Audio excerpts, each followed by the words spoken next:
Well, I'll just start with introducing myself. My name's Julia Dengel, and I'm a Diamond Approach teacher. And I teach in Boulder and assistant teach in Houston. And I want to introduce Andreas Muskos, who is also a teacher in the Boulder group called Diamond Heart 10. And he's going to be our Zoom host today. And for those of you new to the Diamond Approach, I just want to say a little something about it. It's a body of teachings, usually given in a group setting, where the main practice is inquiring into your present moment experience. And Diamond Approach retreats are experiential. So we have teachings that are a guide on the inner journey, helping us understand what's in the way of our being, our authentic selves, and coming from our deepest nature. But the inquiry is fueled by you and your interests, what's alive in you. So a basic premise is that each student starts exactly where they are and is guided to investigate for themselves what's true in their experience, what's true in their sense of self. You'll have a chance to experience the practice later in this webinar. We'll do an exercise. And the teaching today gives you a taste of what happens on a retreat. So I mentioned Diamond Heart 10. It's a group that's still forming, but it's about to close. So it's a hybrid group, meets in person in Boulder, and also has a Zoom component for those who are live further away. And the last chance to check it out is our June retreat, which is June 10th through 14th. The group will close to new students after that. And it may be a few years. Sometimes it's 5 to 7 years before a new group starts, at least in Boulder. So at the end of the webinar, we're happy to answer any questions about it if people are interested, and you don't have to stay for that part if you are already in a group or not interested. So the flow of this morning is we're going to start with a meditation. Then that'll be followed by a talk, followed by an exercise. And the exercise will be in breakout rooms. So it'll be groups of 3. And during that time of the exercise, there will be a chance to take a break. So there'll be a break in there. And then we'll come back after the exercise all together for questions and comments. And then we'll save a few minutes at the end for those who have questions about Diamond Heart 10. And you might notice that we're recording. The recording is for people who signed up but couldn't be here live. And also it'll be sent out to anyone who actually attended.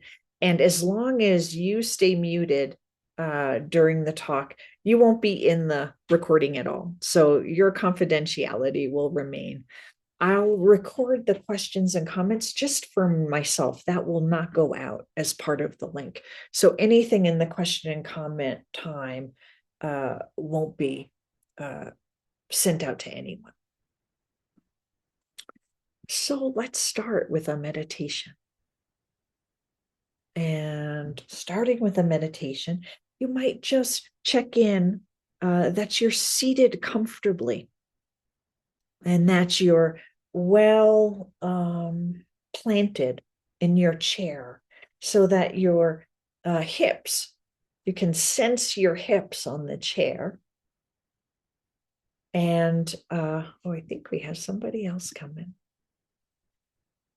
So from the ground of your hips and your feet on the floor, you can just let the natural dignity of your being straighten your spine. And the straightened spine, you don't want to be tense about it. You want to be relaxed. That's why I say allowing yourself to feel the ground in your hips and straighten your spine. Just feeling the natural dignity of your being. And then you can start to be aware of your breath.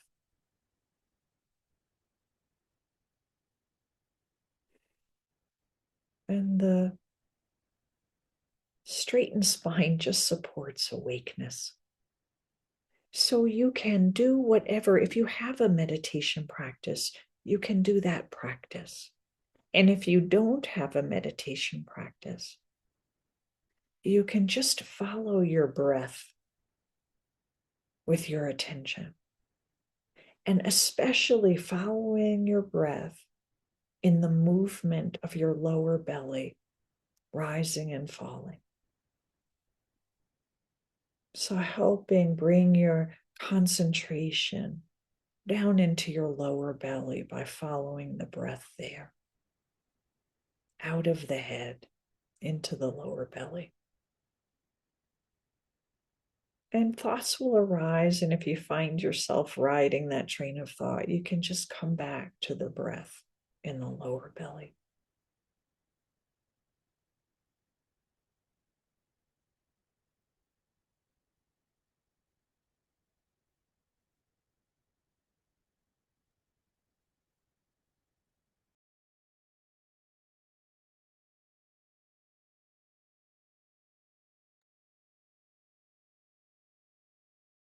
I want to invite you to start sensing the bottoms of your feet, sensing all the cells making contact with the floor.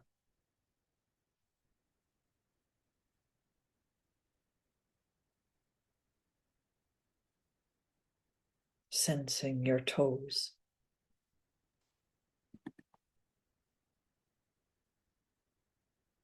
Sensing the balls of your feet and the arches of your feet. Sensing the heels. Sensing inside the feet, all the cells, the muscle and bone. Allowing your awareness to fill your feet, touching into all that sensory data. Your feet are always registering if we pay attention.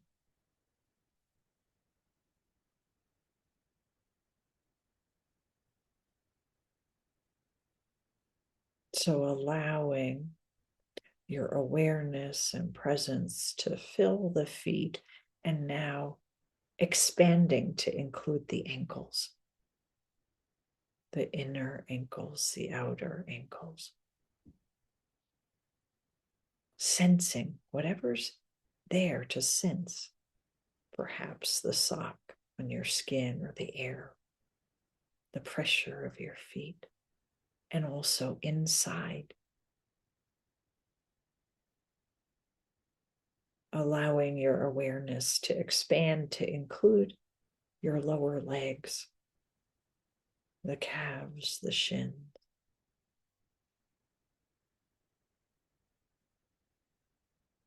Allowing your presence to fill your lower legs through a combination of awareness, tapping into sensate experience so that you can feel the aliveness of your cells.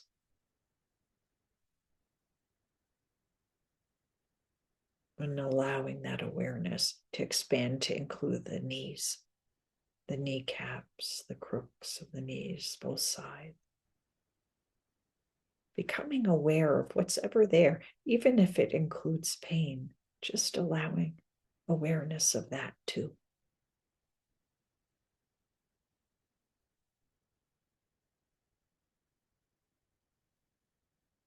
And now including your thighs,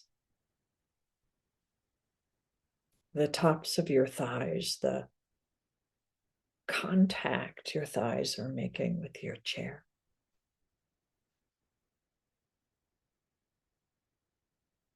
Allowing your presence to fill your thighs so that you're become aware of all the sensate experience, all that sensate data available to awareness when we pay attention. And filling your pelvic bowl.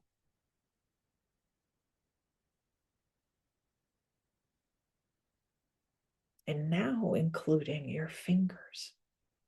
Notice the sensate experience of your fingers, whatever they might be touching, or the air, or the temperature, all that sensory data. Allow your awareness to touch it. Filling your fingers with your presence and awareness. And now including your palms and the tops of your hands. Expanding into your wrists and lower arms, allowing the awareness to fill. Kind of like a liquid presence, filling your hands and lower arms. Sensing.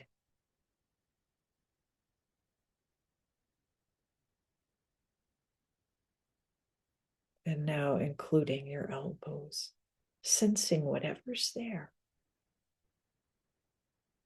on the surface of the skin, but also inside. And letting that awareness expand into your upper arms, all the way from elbow to shoulders.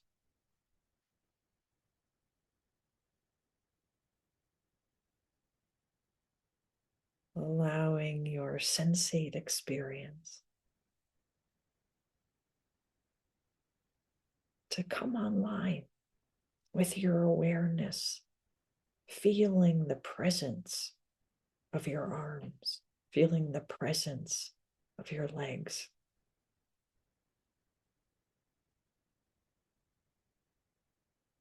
You can include your shoulders, letting the awareness fill your shoulder blades in the back, your chest in the front.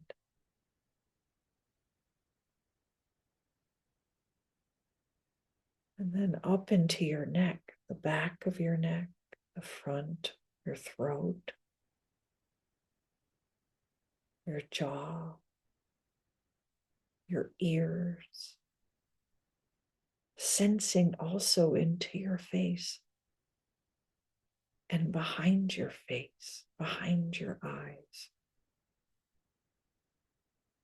including the back of your head. And now the top of your head.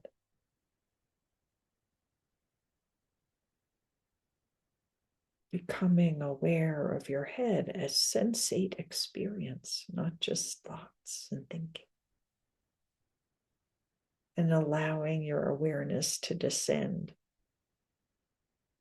also to include the chest, the back behind the chest, and now down into your torso. Sensing the full 3D roundness of your rib cage. The back of your rib cage, the front, and now into your belly, the upper belly, and now the lower belly. And all the way down again to your pelvic bowl. So you're sensing your full body, head to toe.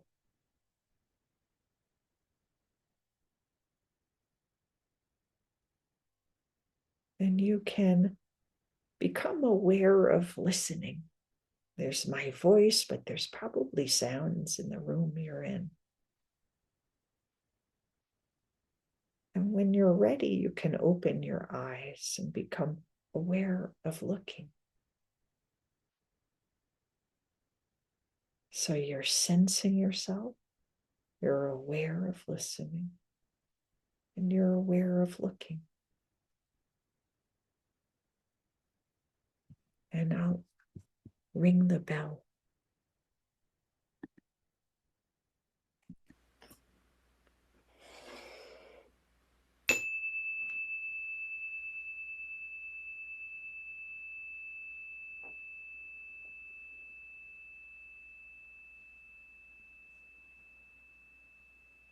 Welcome to anyone who arrived during the meditation.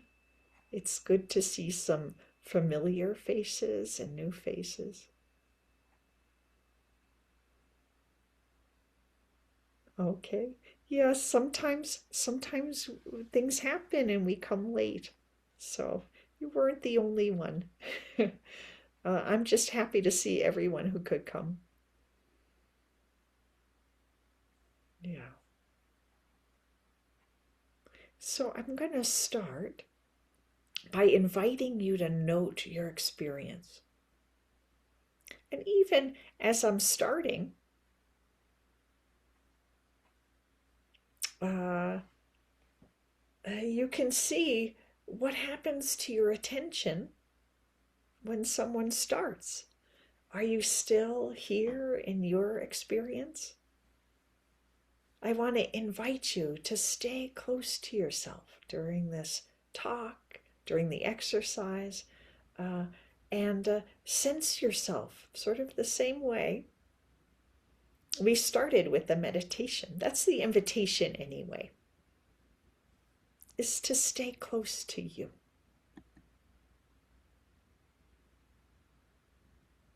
And just see if from the meditation anything seems different, and just notice that. So I have a couple of caveats. First, I didn't know when I decided to offer this webinar on Rumi and Hafiz, both Persian language, Sufi poets and teachers, that bombing campaigns would be creating so much terror and destruction in these weeks in the Persian-speaking world and beyond. So these poets offer so many teachings about love. My hope is more and more people can receive the wisdom of love that's in them. Help us humans refine and mature our hearts and our beings so we can live from love. The second caveat is I'm not a Rumi or Hafiz scholar, nor a historian that can give context, historical context to their words. I'm a lover of the truth, lover of the depths, and I'm approaching their poems from that point of view. And the poems I'm going to read have been translated by two English-speaking poets, Daniel Ladinsky for Hafiz and Coleman Barks for Rumi, both of whom have multiple books of Rumi and Hafiz translations. So I know Rumi and Hafiz through these poets, English-speaking poets.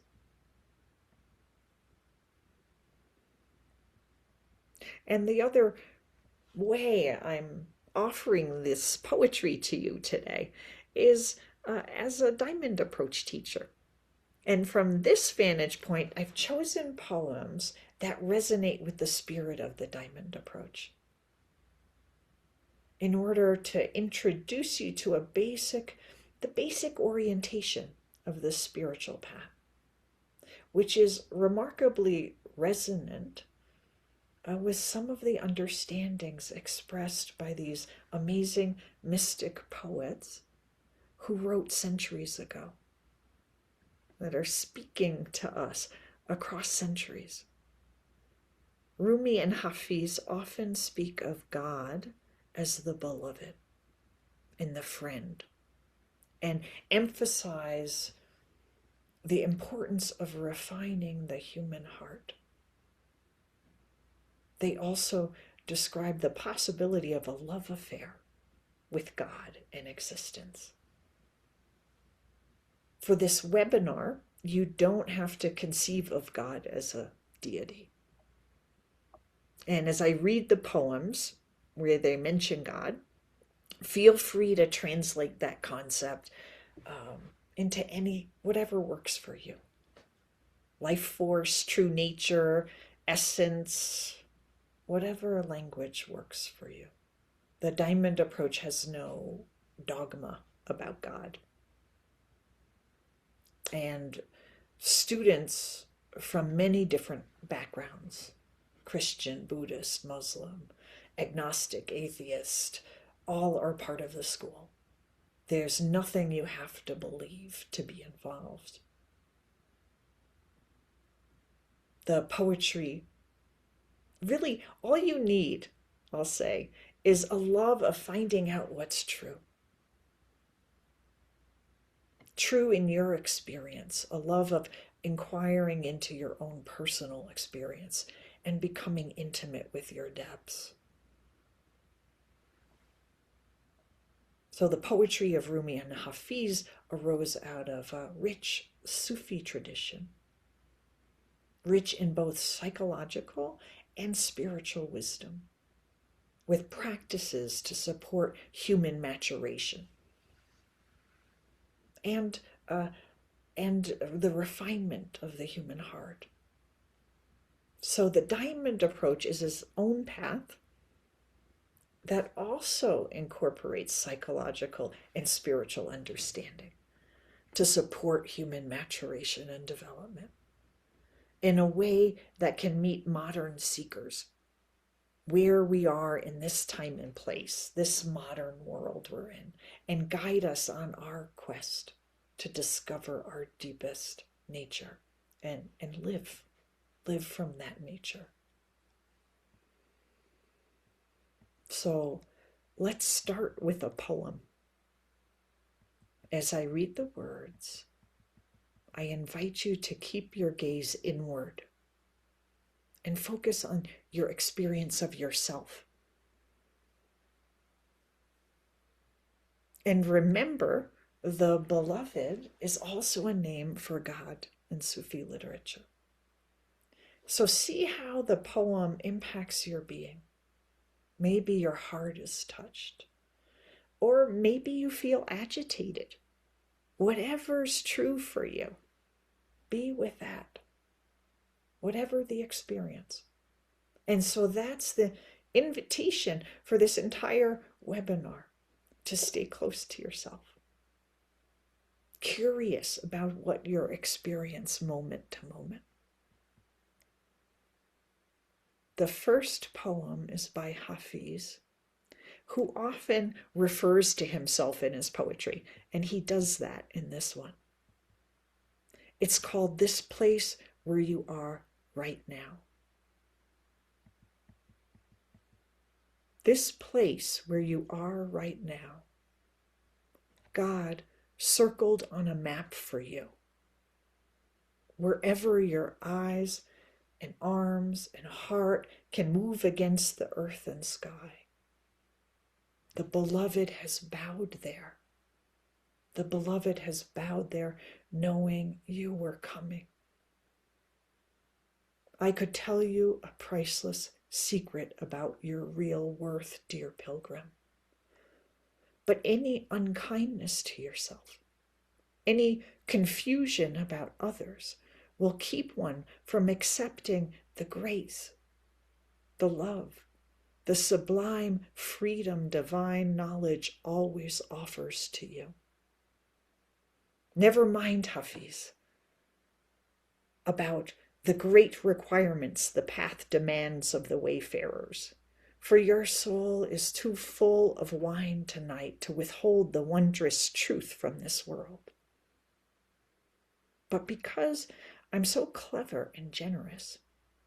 I have already clearly woven a resplendent lock of his tresses as a remarkable gift in this verse for you.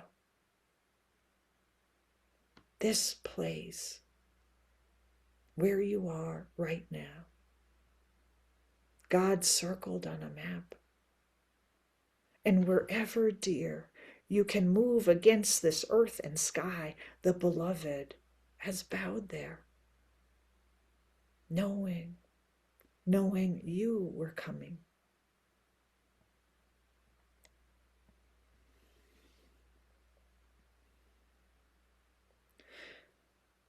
Just feel the impact of the words on you.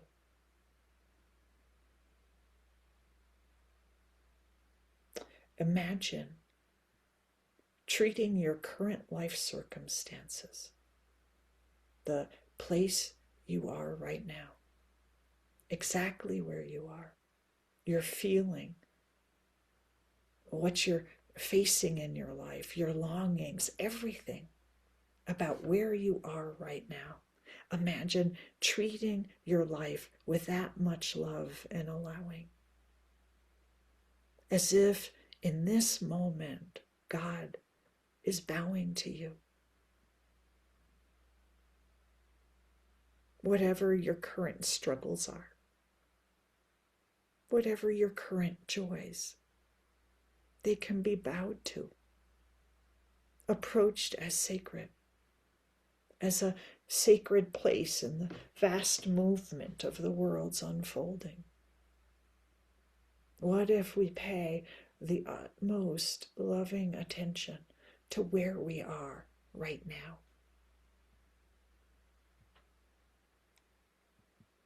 That's what we do in our practice of open-ended inquiry in the Diamond Approach. It's the main practice we do, inquiring into our present moment experience. And we always turn to the place we are right now. We inquire into our body sensations, our hearts, our thoughts, all as they appear in the moment. Maybe in this moment we're facing an important question. What should I do about this or that situation? We can include that question as we inquire. Feel into it with our bodies, hearts, and minds. And in this practice of inquiry, we're welcoming ourselves exactly how we are, not trying to change anything, not messing with ourselves, not even trying to improve ourselves, just wanting to find out what's true for us. And in that way, you could say we're bowing to the place we are right now, giving it our undivided attention, getting closer to ourselves. And in doing so, allowing ourselves to understand more and more about our situation, about ourselves, about our experience. And as we inquire, our inquiry can take us from the concerns of the personality, which is where all of us start, mostly, to the very nature of who and what we are fundamentally. And there's an important line in the poem about your real worth as a human being. He says, I could tell you a priceless secret about your real worth, dear pilgrim. But any unkindness to yourself, any confusion about others, will keep one from accepting the grace, the love, the sublime freedom divine knowledge always offers to you. Hafiz is pointing to something so important in this human life.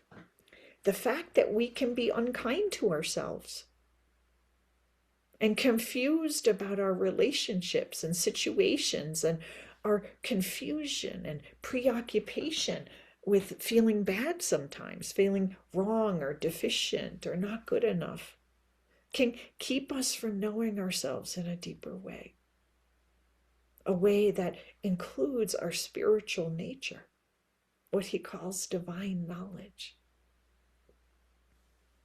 In the diamond approach, we spend a lot of time exploring what we call the inner critic, inner judge, or superego, because inner criticism is such a ubiquitous obstacle on the path to self-knowledge, to knowing ourselves in a deeper way, to knowing our unconditioned nature. The inner critic, if it's attacking us, can keep us, as Hafiz says, from the sublime freedom divine knowledge offers us.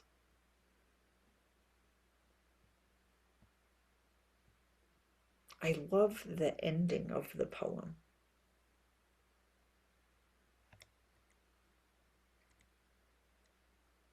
The generous love and goodwill Hafiz expresses, how he's braiding God's hair into the poem as a gift to each of us, so that we can know as we move against the earth and sky, as we move through the unique, particular circumstances of our lives, how each of us is being bowed to by some divine intelligence that's been waiting for us to arrive exactly here, exactly now. And that's my invitation to each of you, to feel the possibility of such complete welcome, of exactly who you are as you are right now,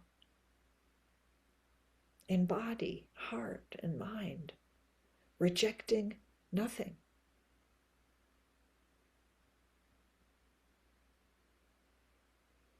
And now, to further fill out this invitation, to be exactly you, exactly how you are, let's go to a Rumi poem called The Guest House.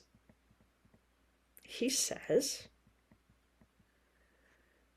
"This being human is a guest house. Every morning a new arrival, a joy, a depression, a meanness. Some momentary awareness comes as an unexpected visitor. Welcome and entertain them all. Even if they're a crowd of sorrows who violently sweep your house empty of its furniture, still treat each guest honorably.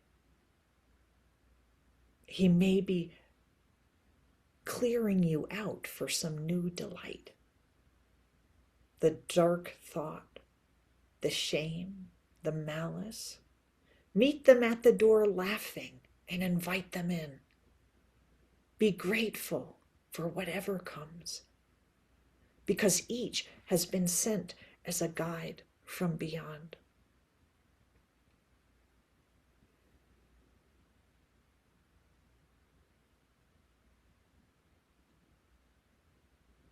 This is the spirit of open-ended inquiry. Why do I keep repeating open and open-ended?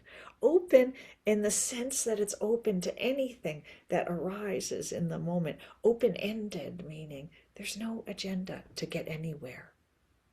Really that open. We start exactly where we are. Even if it's shame, even if it's malice. We're not trying to talk ourselves out of our feelings or suppress feelings we don't like. We're not manipulating ourselves to feel something else, something more spiritual. We're welcoming what's true for us, even a dark truth. And then in welcoming our experience, we're interested in inquiring more deeply into what's really going on for us. What's this shame we're feeling? What's this meanness I'm feeling? What's this malice? Or what's this joy? As humans, we all feel the full repertoire of human emotions. We're not spared anything. We might repress them and not feel them, but they're still there. What does it mean to meet them at the door laughing? Whatever we're feeling. I can think of at least two meanings. One is we're not judging ourselves about where we are. We're not judging what we're feeling. Instead, we're welcoming our state. And in the Diamond Approach practice of inquiry, we welcome our state with curiosity. So we can inquire into whatever experiences we're having so we can understand them, understand really what's going on. And a second meaning I can see about welcoming our feelings at the door laughing, is if we can do that, if we can meet all our feelings at the door laughing, that indicates we're not fully identified with them. Some part of our consciousness is free enough to look at and be curious about our feelings. So we're not 100% stuck in them. And then we can approach our feelings with the understanding that feelings are transient, mere visitors at a guest house, and that a part of our consciousness, our awareness, can be free to look at them, free to welcome them, find out about them as if they have been sent as a guide from beyond, as if we can learn from them. And when we inquire into our present moment experience, we find there's always something to learn. That our experience is always revealing more and more about what's true. And as inquiry deepens, we move from the truths of the personality, which is an important layer to work with. And we move from that layer to accessing the deepest truths of our fundamental nature. So let's turn to another poem by Rumi that illuminates something about the spiritual path. He says, little by little, wean yourself. This is the gist of what I have to say. From an embryo whose nourishment comes in blood, move to an infant drinking milk, to a child on solid food, to a searcher after wisdom, to a hunter of more invisible game. This is how it is to have a conversation with an embryo. You might say, the world outside is vast and intricate. There are wheat fields and mountain passes and orchards in bloom. At night, there are millions of galaxies, and in sunlight, the beauty of friends dancing at a wedding. You ask the embryo why he or she stays cooped up in the dark with eyes closed. Listen to the answer. There is no other world. I only know what I've experienced. You must be hallucinating.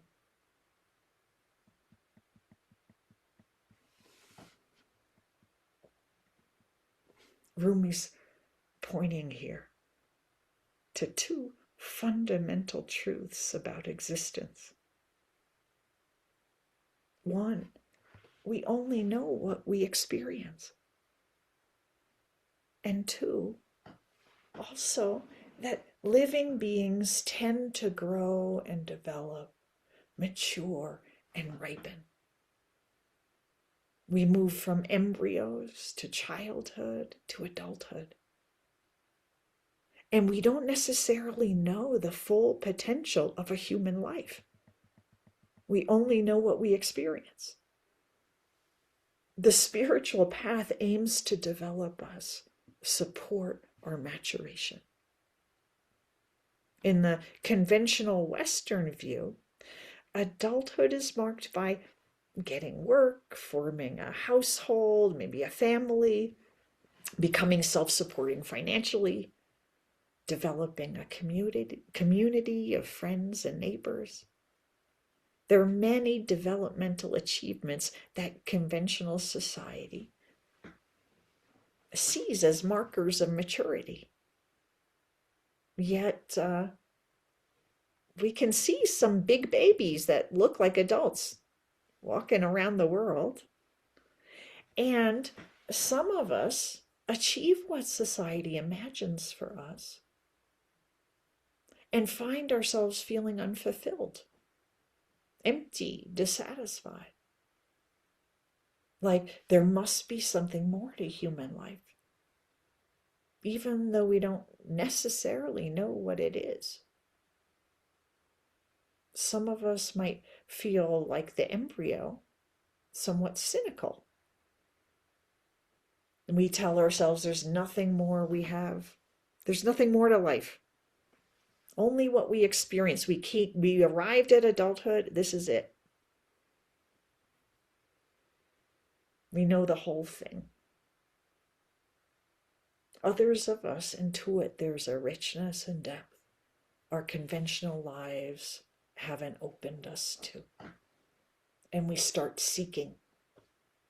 We might try meditation practices, yoga, therapies, psychedelics, extreme sports, all kinds of things. And we might have openings and fresh, exciting experiences through various methods that point to the existence of something more, a more fulfilling life.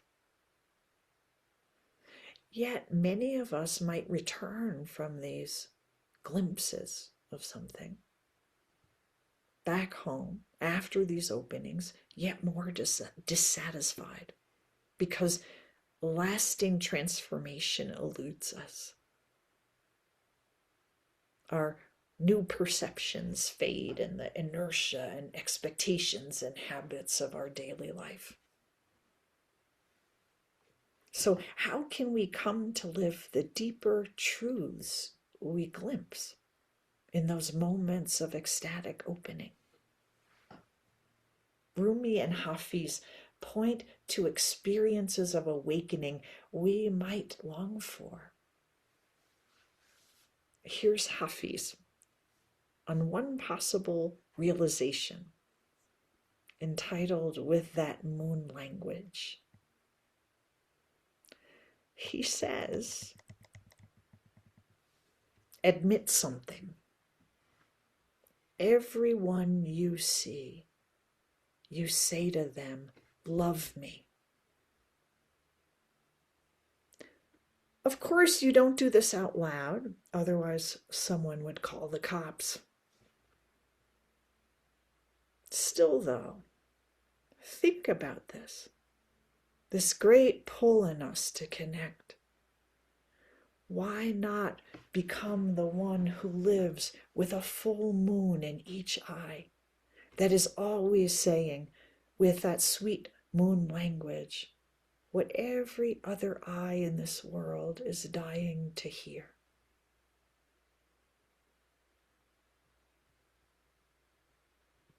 He says, why not become that one with a moon, full moon in each eye? But how?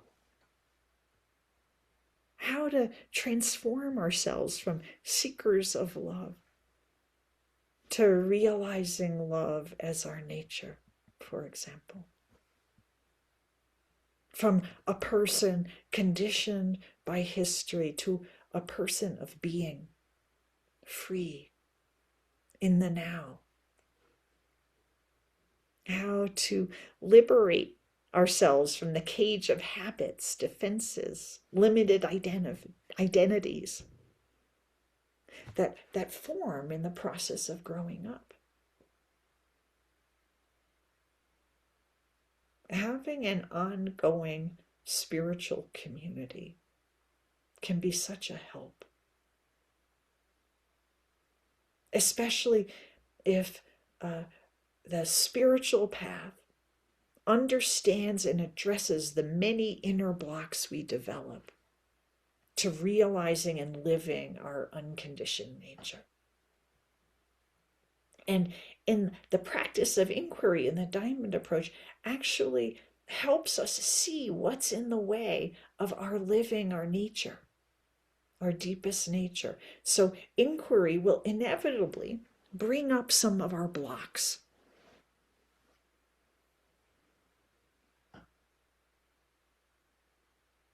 And so then we get to see what's in the way. And then what's in the way, you could say, becomes the way.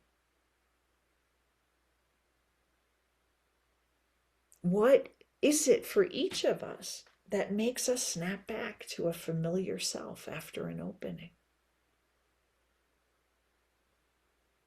We can find out as we inquire. And that's how what's in the way becomes the way. Through inquiring into our experience and seeing what's true, we learn to let go of what's false, what's habitual, what we've outgrown, what's not useful anymore. So a final poem from Rumi. He says, "This we have now is not imagination. This is not grief or joy, not a judging state, or an elation, or sadness. Those come and go. This is the presence that doesn't. And this we have now. What else could human beings want? When grapes turn to wine, they're wanting this. And this we have now. When the night sky pours by, it's really a crowd of beggars, and they all want some of this. And this we have now. This that we are now created the body cell by cell, like bees building a honeycomb. The human body and the universe grew from this. Not this from the universe and the human body. And this we have now.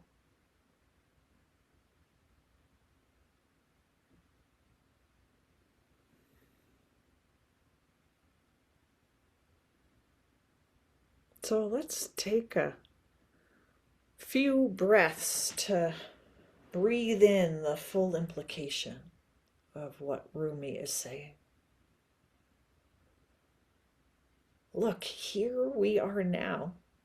Everyone's in their own room and we're together on Zoom. Here we are, present. Each of us an embodied consciousness in this time and place, never to come again. This we have now, right here. So from this place, let's do an exercise. Here's a chance to taste open-ended inquiry. And I know some of you are longtime students, so you've tasted it plenty. But this will give you a chance to deepen into your own experience of this poetry. So we're going to put you into breakout rooms in groups of 3, and you'll each have 10 minutes to do your own personal inquiry. So you'll time yourselves 10 minutes each. And I'll explain the structure in a moment, but the invitation of the inquiry is to explore how the poet's words impact you and what's present for you after hearing them.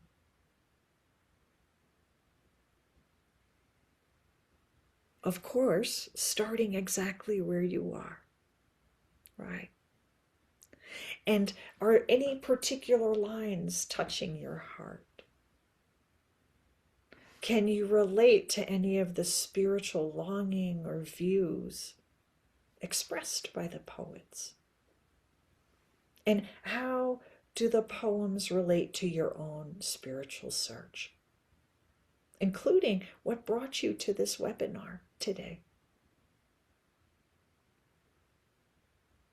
So see if you can include your body sensations and feelings in the now as you inquire into these questions.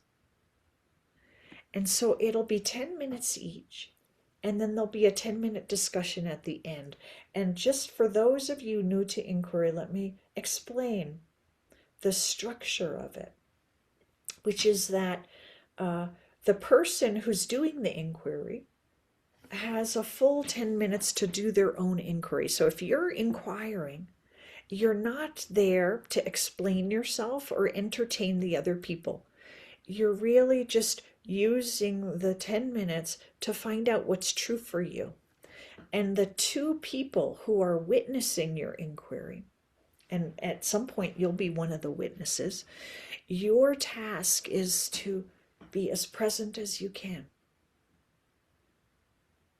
And staying with yourself. You could even have 50% of your attention on what's happening in you and your body as the other person explores, and you'll have you'll be impacted in some way, and you can stay attending to both the person and the impact on you. So when you're a witness, your practice is to be present. When you're inquiring, your practice is to find out for yourself, and you don't have to entertain the other people. So the witnesses are actually silent, neutral witnesses, creating space for the inquirer to do their own work. And then you'll each have 10 minutes to do your own inquiry, 10-minute discussion. There you can have interaction and talk about what you see, what you see together about the impact of the poetry.